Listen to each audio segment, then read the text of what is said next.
Cassiana. But you wouldn't even allow me to have that peace. Because you can't keep it in your pants. Because you love women so much that you think that you are God. That you can just sleep with whatever you want and get whatever you want. Secret, as long as you play mind games to them. That, as long as you don't tell my wife, this is just between you and me, we'll be fine. I will take care of you. I will send you money. Money that I send my husband. So, September 30th, he abandoned me. He left to go to Christy's house. He's been there for 6 hours. I had to check out at a hotel. I don't know what's happening. I don't know if he's coming back. So I asked the clerk at the hotel to transfer me to a cheaper room from $72,000 a night to $60,000 a night. And they did. They moved me. I waited. He showed up around 5:30. Front desk called me. Do you know this man? I said, who? They asked him. I'm, the husband. I'm like, oh yeah, send him up to my new room. He was so vexed that he was humiliated downstairs. He said he was humiliated that they made him sit down.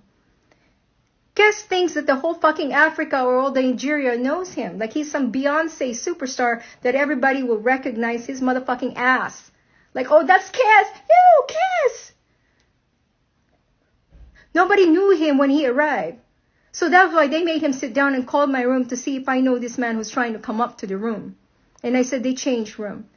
He was so vexed that he showed up in my room, showing attitude and everything like that. Grab his suitcase and he wants to grab the PS5. I said, you're not fucking grabbing that PS5. I'm taking that home.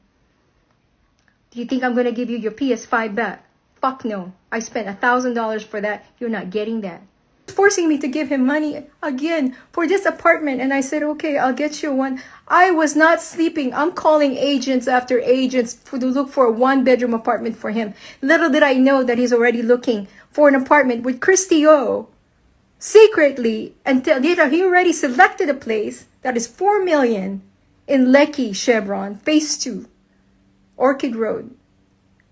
And he did not take my offer. He said, you know what, fuck that. You don't want to help me? I will do it myself. His brother sent money. He took it out of the business and he was able to pay. I don't know if he paid for her or they paid together or whatever.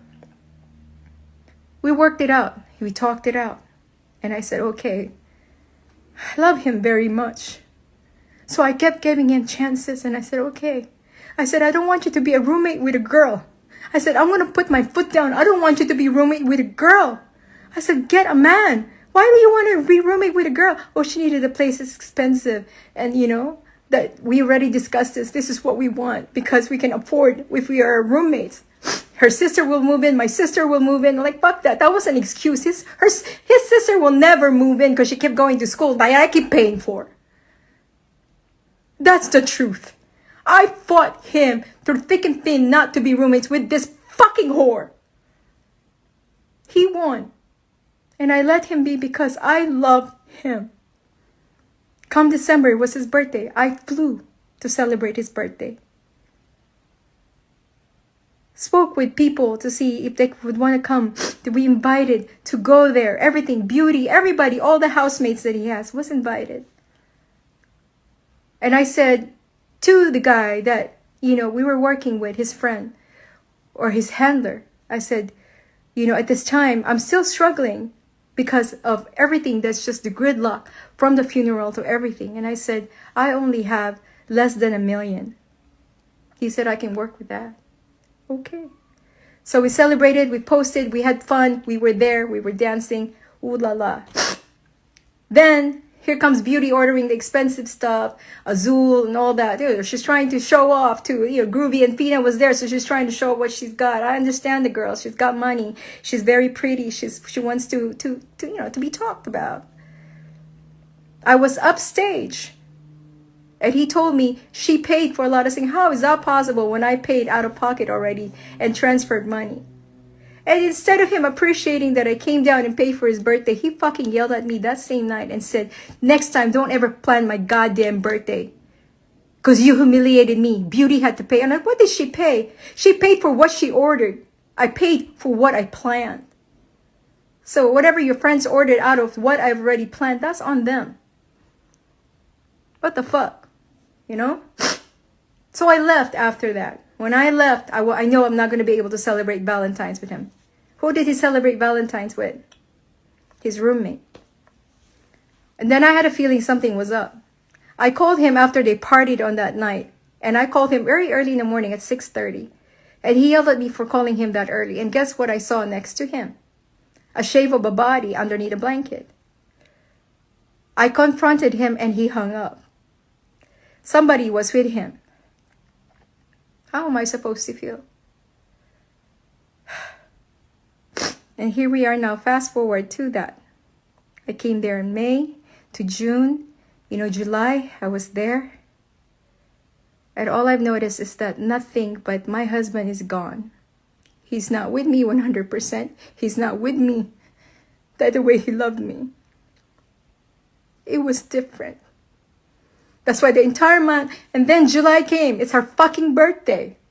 She pretended that somebody stole 100,000 from her account. Yet I've seen a deposit on my husband's account that he took out 150,000 for her birthday. And yet here she is, having to celebrate her birthday on top of the roof and everything that I think my husband paid a portion for. He sprayed 50,000 on her.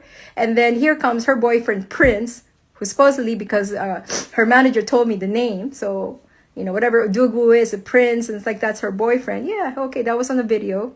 He was spraying. But he didn't buy drinks or food for everybody. So my husband was vexed when they decided to go to the club because she picked the boyfriend to go to rather than come home with him. Right? I know.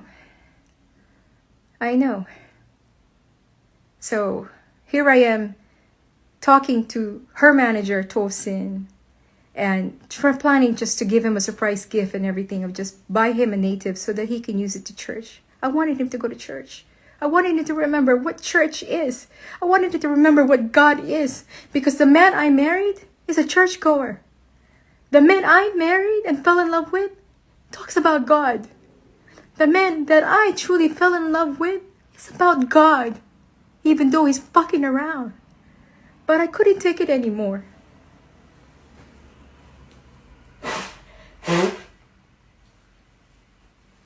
Excuse me. I couldn't take it anymore. That was this year. Her birthday. He celebrated with her. Whatever the fuck he got her, I don't give a damn. I kept asking him every single day on the phone, the video call. We talked 3 hours or 3 times out of the day. It's a fight about this fucking whore of a roommate that he denies as only a friend. Like I said, the last coming back to August before I arrived for my birthday, it's a big argument where I said, I'm done. And he said, well, I'm fucking done too. Okay, hung up. Like both teenagers just hanging up. Not married couple, just like teenagers, like in a relationship, hanging up. Done. Immaturity. Because there's a third party involved. And again now, come to September. When I saw that text was September 26th. He was sleeping.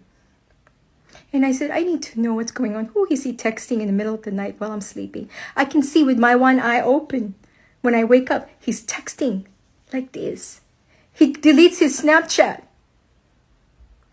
He deletes his Instagram because he knows I use the phone to watch a movie or we share it together. And then till that, I realized, I'm like, He deletes everything out of Instagram. He deletes everything out of Snapchat. And what else is left? WhatsApp, nothing. He deletes that too. And then I saw a text coming from direct text on his iPhone. I'm like, oh, there you go. I said, but there's only one text in there. One. I said, couldn't be because I see him texting. So I went to the edit box on the left side corner. And there's in that option in there, edit, recover, deleted text. So I click that and I click recover all. There's freaking 350 messages in there between her and him. I know he's about to wake up. But everything I saw. The first thing I saw was that, good luck with your interview. And then a few hours later, like 6 hours later, he said, I can't wait to fuck you. Do you know how that felt when I saw that? Do you know how that made me feel when I saw that? I felt relief. I'm like, there you go. I've been praying to God and holding the Bible every freaking night. I pray, please God, have mercy upon me. Hear my supplication.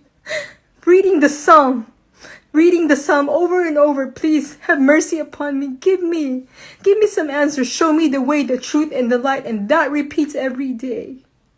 Be careful what you wish for and be careful what you ask for. Because that night I saw, or that morning, 5:30 in the morning, I saw what I needed to hear and what I needed to see. You all saw that text on the Instagram and you all think that was scripted, that was staged. Bullshit, it's not. Would I be crying in front of you right now? Scorned woman, victimized by this man. Knowing that he freaking, before I even flew, he promised me. He called me in the morning and said, baby, I'm sorry for what happened yesterday, because we said we're done. And I'm like, why are you calling me? He said to me, you don't give me enough credit. I said, for what? That I love you so much with my entire life. You are my universe. You are my center of everything. I said, bullshit. You're lying to me. You're sleeping with your roommate. Why can't you just tell me so we can move on? Denied. He denied. He said, that woman is just my roommate and just my friend. I don't even find her pretty. She's the same age as my sister. She's like very young. I don't even like the way she looked, her bug eyes. And he made me laugh when he said that. I'm like, he sounded so realistic. For money, for scam, if a relationship works out, marry me, visa. Every day he's been asking me for visa. Every time I talk to him, what about that visa? Have you talked to your lawyer about the visa? What's the visa? What's the status? It's in fucking Lagos consulate, waiting for your goddamn interview. What do you want me to do? I don't control the U.S. consulate. Everybody waiting 2 years for the gridlock of Trump blocking Nigerians to come to the United States. And not just that, COVID happened. Do you think they don't have a list of people that are waiting lists? Am I number one special? Angel baby is number one. Her husband gets to come now. I'm in a mercy of waiting too. Don't you think I would have preferred for him to be with me than to be fucking his roommate? I love this man more than anything. I gave him everything.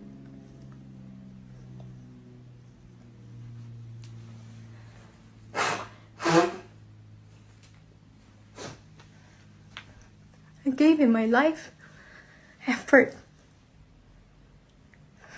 I would have given him my soul. That's how much I loved him. That was shattered the moment I saw those texts.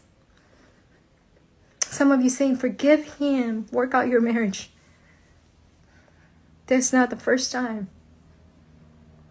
And if you've been with that kind of a relationship where you get stepped on over and over and you're giving so much of you, money, effort, love, your soul, your body, and everything, would you stay? Guys, I'm not asking for pity. I came here to set the record straight. Nobody hacked his account. It was me. I have access to his account. I asked a friend to convert it to $1. He didn't know what was happening, but yet he got blamed. And then this fool went to the police station saying that he pressed charges. And then this fool went to the police station telling them like, oh, this blogger that I use or talk to is guilty of what? It's free speech. I don't know if you guys have that in your country, but it's free speech here in America for us to be able to say what we want. But he's a journalist. He's a blogger. He should be able to say what he wants. Oh, is that a crime? Was that a crime that my friend helped me that he didn't even know what was happening? As far as I know, it was my money in my account or his account that I put money into.